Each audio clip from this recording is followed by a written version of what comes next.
తాకట్లో ఉన్న మీ బంగారాన్ని విడిపించి ఆ రోజు ఆన్లైన్ రేటుకి కొంటాం. Sharma gold company. నమస్తే, మీరు చూస్తుంది సుమన్ టీవీ. నేను మీ కీర్తి. ద్వాదశ రాశుల్లో భాగంగా ఫిబ్రవరి 1వ తారీఖు నుంచి 15వ తారీఖు వరకు మీన రాశి వారికి ఎలా ఉండబోతోంది మనకు తెలియజేయడానికి ప్రముఖ ఆస్ట్రాలజర్ బ్రహ్మశ్రీ నందిపట్ల శ్రీహరి శర్మ గురువు గారు ఉన్నారు. నమస్తే గురుగారు. వాగర్థావివ సంపృక్తౌ వాగర్థ ప్రతిపత్తయే జగతః పితరౌ వందే పార్వతీ పరమేశ్వరౌ. సదాశివసమారంభాం శంకరాచార్య మధ్యమాం అస్మదాచార్య పర్యంతం వందే గురు పరంపరాం. ఆదిత్యాయ చ సోమాయ మంగళాయ బుధాయ చ గురు శుక్ర శనిభ్యశ్చ రాహవే కేతవే నమః.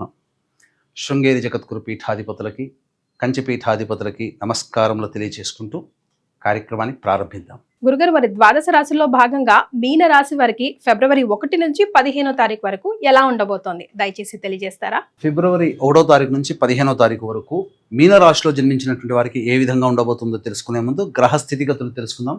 రాశిలోని శుక్రుడు, రాహు, 12వ శని, 11వ రవి బుధుడు, 3వ గురు వక్రీకరించి ఉండడం, 4వ కుజుడు స్తంభించి వక్రీకరించి స్థితి పొంది ఉండడం, 7వ కేతు. మీనరాశి వారికి ఒక రకంగా చెప్పాలి అని అంటే ఒక్క శని భగవానుడు తప్ప మిగతా అన్ని గ్రహాలు కూడా అనుకూలంగా ఉన్నాయి. కాబట్టి మంచి తరుణం ముంచుకొచ్చినప్పుడు ఆలస్యంగా ఎందుకు ఉండాలి? అన్ని పనులు ఏవైతే అనుకున్నామో వాటిని అమలు చేసే ప్రయత్నం కనుక చేస్తే జీవితం ఈ మీనరాశి వారికి ఆనందదాయకంగా ఉంటుంది. గ్రహస్థితులు అనుకూలంగా ఉన్నాయి. గ్రహ సంచారం జరుగుతున్నప్పుడు అనుకూలం ఉన్నటువంటి రోజులు ఏవైతే ఉంటాయో ఆ రోజుల్లో కనుక మీరు మీ యొక్క ప్రణాళికని అనగా ప్లానింగ్స్ని ఇంప్లిమెంటేషన్గా అమలు చేస్తారో ఖచ్చితంగా విజయాన్ని పొందుతారు. అందులో నో డౌట్. అన్ని రంగాల్లో ఉన్నటువంటి వారికి మంచి స్థితిగతులు గోచరమవుతున్నాయి. కాబట్టి చక్కగా ఇప్పుడు చెప్పబోయేటువంటి విషయాన్ని జాగ్రత్తగా విని ఏ రంగంలో వాళ్ళకి మంచి జరగబోతున్న విషయాలతో ముందుకు వెళదాం. ఇక గమనించుకున్నట్లయితే రాశిలోనే శుక్రుని యొక్క రాహు యొక్క ప్రభావం వెరసి స్త్రీలకి మంచి పెద్దపీట వేసేటువంటి అవకాశాలు గోచరమవుతున్నాయి. మంచి జరిగేటువంటి అవకాశాలు ఎక్కువగా ఉన్నాయి. స్త్రీలు నడుపుతున్నటువంటి రెడీమేడ్స్ కానీ అలాగే బొటిక్, బ్యూటీ పార్లరు సంబంధించినటువంటిది, బ్యాంగిల్ స్టోర్స్ నడిపేటువంటి వాళ్ళు వీళ్ళందరికీ కూడాను మంచి ఆదాయం చాలా చక్కగా గోచరమవుతుంది. ఇక చూసుకున్నట్లయితే restaurant business, hotel business, FMCG markets, super markets, అలాగే ఈ సంబంధించినటువంటి టిఫిన్ సెంటర్స్, రెస్టారెంట్స్ నడుపుకునేటువంటి వాళ్ళు, పూజా స్టోర్సు మరియు తీర్థయాత్రలు నడిపేటువంటి వాళ్ళు, తోపుడు బండ్ల వ్యాపారస్తులు, road side vendors, curry points నడుపుకునేటువంటి వాళ్ళు, ఎడ్యుకేషనల్ ఇన్స్టిట్యూషన్స్, అలాగే జ్యువెలరీ, ఆర్నమెంట్స్ రంగంలో ఉన్నటువంటి వాళ్ళు వీళ్ళందరికీ కూడాను ధనాదాయం చాలా చక్కగా ఉంటుంది. కొత్త వ్యక్తులు పరిచయం అవుతారు. వ్యాపారం విస్తరణకి అది మంచి నాంది పలుకుతుంది. మీకు సహాయం చేసేటువంటి వ్యక్తులే మీకు పరిచయం అవుతారు. ధనాదాయం బాగుంటుంది. కుటుంబంలో శాంతి, సౌఖ్యము లభిస్తాయి. కుటుంబ భద్రత పెరుగుతుంది. అన్ని రకాలుగా మీరు ధనముని సంపాదించుకోవడం వల్ల చాలా హుందాగా సేఫ్ సైడ్లో ఉంటారని చెప్పవచ్చు. ఇక చూసుకున్నట్లయితే రియల్ ఎస్టేట్ రంగంలో ఉన్నటువంటి వారికి కష్టాలు ఉన్నట్టుగా కనబడతాయి, కానీ కష్టాలు ఉండవండి. మీకు మంచి జీవితం ఎదురవబోతుంది. మీరు భవిష్యత్తులో ఎదగడానికి ఈ 15 రోజుల్లో మీకు మార్గాలు ఏర్పడతాయి. మీకు తెలియకుండానే మంచి స్థితిలో ఉంటారు. కొత్త ప్రాజెక్టులు చేపట్టినట్లయితే ఆ కొత్త ప్రాజెక్టుని కంటిన్యూ చేసుకోవడం తద్వారా మీకు మంచి జరిగేటువంటి అవకాశాలు గోచరమవుతున్నాయి. అలాగే లాయర్, న్యాయవాద సంబంధమైనటువంటి వృత్తుల్లో ఉన్నటువంటి వాళ్ళకి పదోన్నతి లభించే అవకాశాలు, మీ యొక్క కేసులు ఏవైతే ఉంటాయో అవి మీకు విజయాన్ని తెచ్చిపెడతాయి. తద్వారా మీకు ఆనందం కలుగుతుంది అని చెప్పవచ్చు.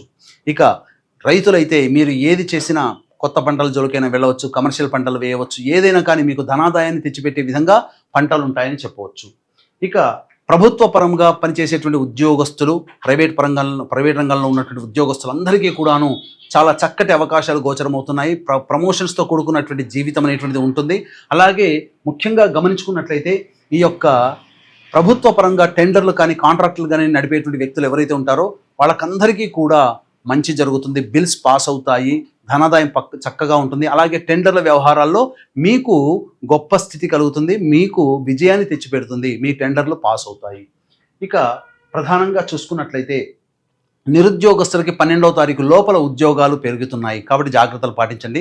ప్రభుత్వ, ప్రైవేటు ఉద్యోగస్తులు 12వ తారీఖు తర్వాత మాత్రం కొంత గడ్డు కాలం అనేటువంటిది ఉంటుంది. మీ యొక్క ఉద్యోగ భద్రతకి లౌక్యంతో జాగ్రత్తతో మీరు ఉద్యోగం చేసుకోవాలి. కానీ 12వ తారీఖు లోపల మాత్రం నిరుద్యోగస్తులకి ఉద్యోగ లభ్యత అనేటువంటిది గోచరమవుతుంది. ఇక ఈ ఇనుము స్టీలు సిమెంట్ వ్యాపార రంగంలో ఉన్నటువంటి వాళ్ళు, అలాగే ఎడిబుల్ ఆయిల్స్ తోలు చర్మ సంబంధించినటువంటి వ్యాపారంలో ఉన్నవాళ్ళు, ఏసీ సంబంధించినటువంటి వ్యాపారం, ఆటో రంగంలో ఉన్నటువంటి వాళ్ళు, అలాగే దిగువ స్థాయి ఉద్యోగస్తులు అనగా క్లాస్ 4 ఎంప్లాయీస్ ఎవరైతే ఉంటారో వాళ్ళందరికీ కూడాను మిశ్రమమైనటువంటి ఫలితాలు ఉంటాయి. కాస్త కష్టం ఎక్కువగా ఉంటుంది, ధనము అనుకోకుండా ఖర్చులు అయిపోతాయి. కాబట్టి జాగ్రత్తలు పాటించండి. ఏ తర్వాత చెప్పొచ్చేది ఏంటంటే మీనరాశిలో జన్మించినటువంటి వారికి శని సంబంధమైనటువంటి వృత్తులు తప్ప మిగతా అన్ని రకాల వృత్తులు ఉన్నటువంటి వాళ్ళకందరికీ కూడా మంచి జరగబోతుంది. ఇక ప్రధానంగా చూసుకున్నట్లయితే 12వ తారీఖు తర్వాత మాత్రము మీ దగ్గర అప్పు తీసుకునే వాళ్ళు మీకు ఎదురవుతారు. కాబట్టి జాగ్రత్తలు పాటించండి. ఇక 1వ తారీఖు నుంచి 15వ తారీఖు వరకు మంచి చెడు ఏ విధంగా ఉంటుంది, ఆదాయం ఖర్చు ఏ విధంగా ఉండబోతుందో తెలుసుకునే ముందు వీక్షించేటువంటి ప్రేక్షకులకి గమనిక, ఈ యొక్క మహామాఘ పౌర్ణమి ఫిబ్రవరి 12వ తారీఖు రోజున 144 ఏళ్లకు ఒకసారి వచ్చే మహాకుంభమేళా సందర్భంగా త్రివేణి సంగమం ప్రయాగ్రాజ్ క్షేత్రంలో జాతకరీత్యా కలుగు విద్య, వివాహ, ఉద్యోగ, దాంపత్య, సంతాన, అనారోగ్య సమస్యల నివారణకి, అలాగే సర్వదోష నివారణ పూజలు, హోమాలు, మరియు ఇప్పుడు మనం సమస్యలు ఎదుర్కొంటున్నామంటే అవి గత జన్మ కర్మదోషాలు కావున గత జన్మ కర్మదోష నివారణ తిలహోమాది కార్యక్రమాలు ఈ 2025 సంవత్సరంలో 12 రాశుల వారికి కూడాను శని ప్రభావం అధికంగా ఉంటుంది. కాబట్టి శని దోష నివారణ హోమాలు అనేటువంటివి పర్ హెడ్ 2100 రూపాయలకి చేయించడం జరుగుతుంది. అలాగే ఇప్పుడు మనకు పుష్కరాలు ఎలాగో కుంభమేళా కూడా అలాగే. కాబట్టి మరణించినటువంటి పెద్దల యొక్క ఆత్మతృప్తి కోసం బ్రాహ్మణుని కర్తగా పెట్టి 13వ తారీఖు రోజున పితృ నక్షత్రం మఖా నక్షత్రం ఉంటుంది. ఆ నక్షత్రం రోజున పిండ ప్రధాన కార్యక్రమాలు అనేటువంటివి చేయించడం జరుగుతుంది. కుంభమేళాలో పరిస్థితులు అనుకూలంగా ఉంటే ప్రయాగ్రాజ్ క్షేత్రంలోనే కార్యక్రమాలు నిర్వహించడం జరుగుతుంది. ఒకవేళ అనుకూలించకపోతే ఖచ్చితంగా కాశీ క్షేత్రంలో ఈ కార్యక్రమాలు చేయించడం జరుగుతుందని చెప్పవచ్చు. ఇక 1వ తారీఖు రోజున ప్రధానంగా ఖర్చులు అధికంగా ఉంటాయి. మానసిక ప్రశాంతత లోపిస్తుంది. ఏ పని చేయాలన్నా ప్రశాంతత ఉండదు. ఒక ఇబ్బందికరమైనటువంటి వాతావరణంలో ఉన్నట్టుగా గోచరమవుతుంది.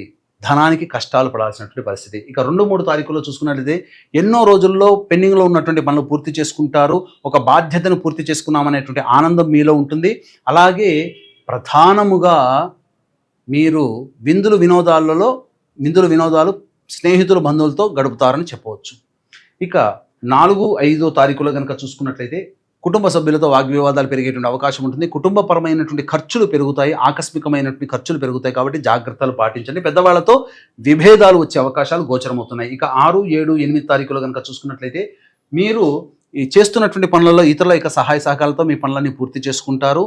అలాగే ఖర్చులకు మించినటువంటి ఆదాయం లభించడం ద్వారా ఆనందంగా ఉంటారు. రాని బాకీలు వసూలు అవుతాయి. మంచి స్థితిగా ఉంటారని చెప్పవచ్చు. ఇక 9, 10, 11, 12 తారీఖుల్లో కనుక చూసుకున్నట్లయితే మీకు ఎక్కువగా ఆటంకాలు అనేటువంటివి ఎదురవుతాయి. వాహనం నడిపేటప్పుడు జాగ్రత్తలు పాటించాలి. తల్లిగారి ఆరోగ్యం పట్ల శ్రద్ధ వహించాలి. మీ ఆరోగ్యం పట్ల కూడా శ్రద్ధ వహించాలి. అలాగే ప్రధానంగా గృహోపకరణాలకి, వాహన మరమ్మతులకి ఖర్చులు అధికంగా అవడం ద్వారా మీకు సమస్యలు అధికంగా ఉంటాయి. ధనపరమైనటువంటి ఖర్చులు అధికంగా ఉంటాయి. ఏ పని చేసినా సంతృప్తి అనేటువంటిది ఉండదు. ఇక 13, 14, 15 తారీఖులో కనుక చూసుకున్నట్లయితే సాధారణం కంటే ఎక్కువగా మంచి జీవితాన్ని పొందుతారు. ఆనందంగా ఉంటారు. మీ యొక్క భాగస్వాములతో వచ్చే పొరపచ్చాలన్నీ కూడా తొలగిపోతాయి. మంచి స్థితిగతులు ఉంటారు. రాని బాకీలు వసూలు అవుతాయి. ధనాదాయం కూడా చాలా చక్కగా ఉంటుంది. ఏ తర్వాత చెప్పొచ్చేది ఏమిటంటే 1వ తారీఖు, 9, 10 తారీఖుల్లో ఖర్చులు అధికంగా ఉంటాయి. కాబట్టి జాగ్రత్తలు పాటించండి. ఆ ఖర్చును వాయిదా వేసుకోవడం లేదా ఖర్చుని శాతాన్ని తగ్గించుకోవడం చేసుకుంటే మీరు సేఫ్ సైడ్లో ఉంటారని చెప్పవచ్చు. రైట్. మరి ఈ రాశి వారు ఎలాంటి పరిహారాలు పాటిస్తే బాగుంటుంది అంటారండి? గమనించుకున్నట్లయితే ఈ యొక్క 1వ తారీఖు నుంచి 15వ తారీఖు వరకు కుంభరాశిలో జన్మించినటువంటి వారికి సమస్యలు కనుక వచ్చినట్లయితే ఆ సమస్యల పరిష్కారం కోసం ప్రతిరోజు దత్తాష్టకము, కాలభైరవాష్టక పారాయణం రోజుకి 3 సార్లు పఠించండి. ఇప్పుడు చెప్పినటువంటి సమస్యల కంటే ఇంకా వివిధంగా మీ యొక్క జీవితంలో ఎదుర్కొంటున్నారు అంటే అవి మీ యొక్క జన్మజాతకంలో నడుస్తున్నటువంటి గ్రహ దశాంతర దశల యొక్క ప్రభావాలు. కావున దగ్గరలోని మంచి ఉపాసనా పరులైనటువంటి జ్యోతిష్యుల్ని సంప్రదించి వారి సలహాలు, సూచనలు కనుక పాటించినట్లయితే మరింత మెరుగైనటువంటి జీవితాన్ని పొందుతారని తెలియజేయవచ్చు. చాలా సంతోషం గురుగారు. ధన్యవాదాలు. సర్వం శ్రీ ఉమామహేశ్వర పరబ్రహ్మార్పణమస్తు.